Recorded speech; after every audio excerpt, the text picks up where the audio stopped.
Hey, welcome back to the Declutter 360 podcast. I'm really excited about today's topic because there was such an overwhelming response to uh, the first time I did some digital decluttering tips here in the Simple Summer series that I decided we needed to add in another week to talk a little bit about digital decluttering and another little trouble spot that often comes up when we are thinking about our digital world. So, the first digital decluttering episode was episode 15. Definitely go back and give that one a listen if you missed it or if you want to listen to it again.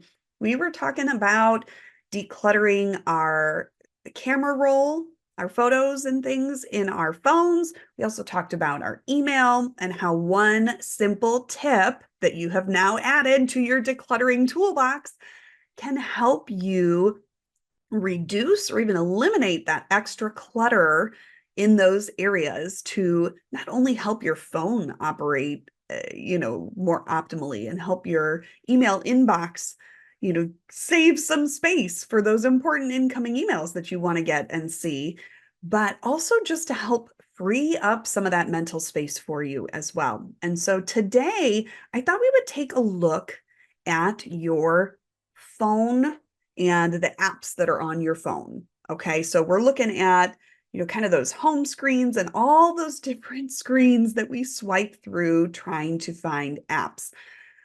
Let's be really frank. 20 years ago, this is 2024 when I'm recording this. 20 years ago, there were not like we weren't walking around with basically a computer in our pockets. I think 20 years ago, I'm pretty sure I might have had one of those Motorola Razr flip phones. I want to say that's about the generation of phone that we were rocking at that point. We had gone through the Nokia candy bar phone stage. We were in the flip phone stage. Then there was the BlackBerry stage. And I know there are a lot of folks who stuck with those for a long time. We all had the latest and greatest ringtones. We were all texting, having to bang on the number keyboard a million times, trying to get the right letter that we wanted to get. Oh my gosh. Technology has come so far, right? But at what price? When you're carrying around quite literally a little computer in your pocket that has an app for everything. I don't know about you, I cannot turn around without having to download another app. If I want to go see a baseball game, I have to have the ballpark app because the tickets are digital. If I want to go see, a concert, then I need the Ticketmaster app. And I don't know why tickets are on my mind, but that's what's on my mind right now. But I need a weather app so I can check the radar. I like this one's radar, but I like this one's daily forecast or hourly forecast or what it shows me for free in this app versus this app. So sometimes I have categories of apps. It gets to be a lot. And we don't often think of our phones as a space that harbors clutter. However, I mean, how hard is it sometimes? If you're watching this on YouTube, it's like seeing me look at my phone right now and look at my own phone screen. And I immediately see some places where I could improve this for myself. But we get kind of accustomed to this particular kind of clutter. Sometimes it bothers us, sometimes it doesn't. When you're going, where is that app? And you're swiping and you know you've got it. And so then oh yeah, I have a search function, which by the way, don't forget that your phone does have that. Our phones really are very smart and intuitive and are set up in ways that can help. But if you are frustrated with scrolling through multiple pages of apps, trying to find things constantly and locate the right app for this, that, or the other thing, I want to offer you a way out of that in a way. So here's what I suggest. If you find that your mental space gets overwhelmed by something that you didn't even maybe consider clutter, being all these different screens on our cell phones, that I want you to really take a little bit of time. Yeah, block out an hour or so of time to sit down with your phone. Grab a piece of paper. Have something separate from your phone and go through and really look at all of the different apps that you have on your phone. And you can divide your piece of paper, like just fold it in half so that you have one half of the piece of paper is going to be apps that you use on a regular basis. These are apps that you open and use daily, maybe weekly. If you're using it less frequently than weekly, it's not going to go in this category. Okay, so you want to have one side of your paper is going to be all the different apps that you use frequently, regularly. The other side of your paper is going to be apps that you come across that you use, but not on that really regular basis. It's not a daily use, not a weekly use type of an app for whatever reason.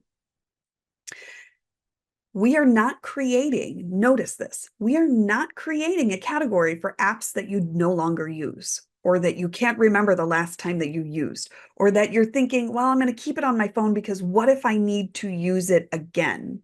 Friends, that's clutter. That is called clutter, right? This is just like opening up your closet and looking at things and going, I'm going to keep it because I don't know, maybe I will need it in the future. Guess what? You can re-download that app in no time if you decide that you need it again in the future. It's really that easy. So if you come across an app that does not fit either side of your piece of paper, it's not a frequently used app or one that you know you use, but maybe not weekly or daily. If it doesn't fit into one of those categories, delete it. Oh my gosh, delete those apps.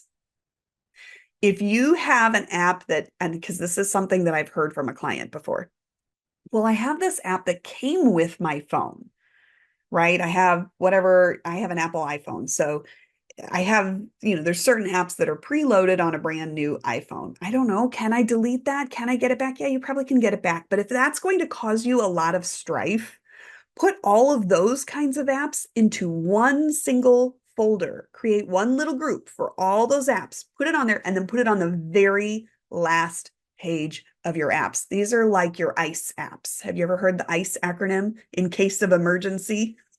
Like, I don't want to get rid of this app because I'm just not sure. Make an ICE folder, an ICE block for an ICE block. Oh my gosh, y'all, we're in the heat of summer. We're going to talk about some ice here. Make a group for in case of emergency type apps.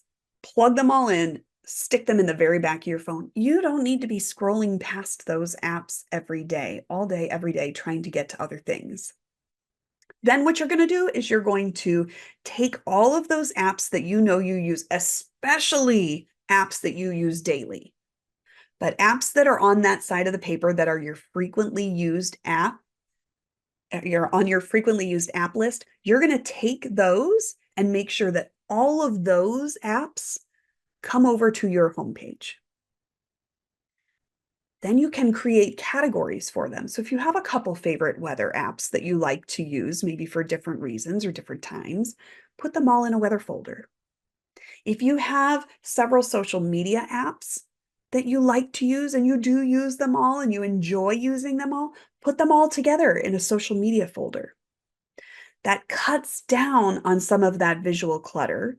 It makes it easier for you to find apps based on what category you've placed them in. And what's important here is that you create the categories, not that I dictate these are the categories of apps you should have on your home screen of your phone, because that's not going to be what makes sense to you necessarily, right? This is a point I drive home often to my clients, is that my opinion or how I do it is just a suggestion and not the hard and fast rule, because it's not necessarily what's going to make sense to your brain. So if you handed me your phone and you said, Lauren, organize my phone, even if you said, these are my most frequently used apps, can you please organize my home screen? I guarantee you, I'm going to hand you that phone back and you're going to be frustrated by it. like long-term frustration, not just that whole idea of change is hard and I moved things and I'm used to them being in a certain place. If you set up your new phone home screen with your most frequently used apps curated into categories that make sense for you, yes, there may be a brief period of time where you go swiping looking for that app before you remember, oh, yeah, I moved it to this other intuitive place. Yeah, there's an adjustment period. Change can be hard, but if it's change that you have set up in a way that really truly makes sense to you, it's going to make life easier for you in the long run. It's going to make using your phone simpler, might even bring you off of your phone more often because you're not necessarily having to dig and find and getting distracted by other things on your phone that you see while you're on the hunt for that one thing that you no longer can even remember what you were on the hunt for. Anybody else guilty of that? Yeah. Yeah.